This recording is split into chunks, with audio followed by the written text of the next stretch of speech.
ಅಂತಹ ಪವಿತ್ರವಾಗಿರುವಂತಹ ನೈಮಿಷಾರಣ್ಯ ಕ್ಷೇತ್ರದಲ್ಲಿ ಯಾವಾಗ ಆ ಚಕ್ರಬಂಧು ಇಲ್ಲಿ ಅಂತರ್ಧಾನವಾಯಿತೋ ಆಗ ಎಲ್ಲ ಋಷಿಮುನಿಗಳು ಬಂದು ಅನೇಕ ಯಾಗಗಳನ್ನ ಇಲ್ಲಿ ಮಾಡಿದರು.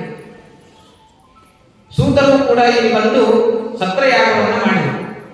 ಏನು ಅಂತಂದ್ರೆ ಅದೇ ಭಾಗವತ ಮಹಾ ಕಥೆಯನ್ನ ಎಲ್ಲ ಶವನಕ ಮಹರ್ಷಿಗಳಿಗೆ ಉಪದೇಶವನ್ನ ಮಾಡಿದರು.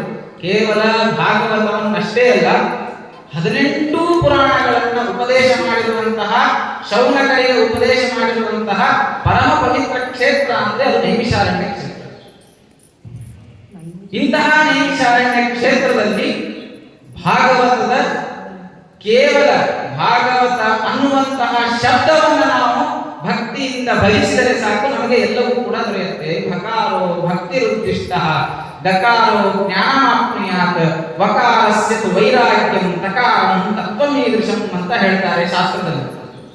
ಕೇವಲ ಭಾಗವತ ಸಂಪೂರ್ಣವನ್ನು ನಾವು ಹೇಳಲಿಕ್ಕೆ ಆಗದೆ ಹೋದರೂ ಕೂಡ, ಅದರ ಶ್ರವಣವನ್ನ ಮಾಡಲಿಕ್ಕೆ ಆಗದೆ ಹೋದರೂ ಕೂಡ, ಅಲ್ಪ ಸಮಯದಲ್ಲಿಯೇ ನಾವು ಬಂದಾಗ ಆ ಅಲ್ಪ ಸಮಯದಲ್ಲಿಯೂ ಕೂಡ ಮಹತ್ತಾದಂತಹ ಫಲವನ್ನ ತಂದುಕೊಡುತ್ತೆ. ಯಾವುದು ಅಂತಂದ್ರೆ ಅದು ಭಾಗವತ. ಆ ಅಕ್ಷರಗಳಲ್ಲಿಯೇ ಎಲ್ಲವೂ ಅಡಗಿದೆ. ಭ ಅಂದ್ರೆ ಸಾಕು ಭಕ್ತಿ ಬರುತ್ತೆ, ಗ ಅಂದ್ರೆ ಸಾಕು ಜ್ಞಾನ ಬರುತ್ತೆ, ವ ಅಂದ್ರೆ ಸಾಕು ವೈರಾಗ್ಯ ಬರುತ್ತೆ, ತ ಅಂದ್ರೆ ಸಾಕು ಎಲ್ಲ ಭಗವಂತನ ಸರ್ವೋತ್ತಮ ವಾಯುಜೀವೋತ್ತಮ ತತ್ವವೆಲ್ಲವೂ ಕೂಡ ನಮಗೆ ತಿಳಿದು ಬರುತ್ತೆ. ಇದು ಕೇವಲ ಭಾಗವತ ಎನ್ನುವಂತಹ ಒಂದು ಶಬ್ದದಿಂದ ನಮಗೆ ತಿಳಿದು ಬರುತ್ತೆ. ಅಂತಹ ಪರಮ ಪವಿತ್ರವಾಗಿರುವಂತಹ ಭಾಗವತ ಶ್ರವಣವನ್ನ ನಾವೆಲ್ಲರೂ ಕೂಡ 5 ದಿನಗಳ ಕಾಲ ಮಾಡ್ತಾ ಇದ್ದೇವೆ.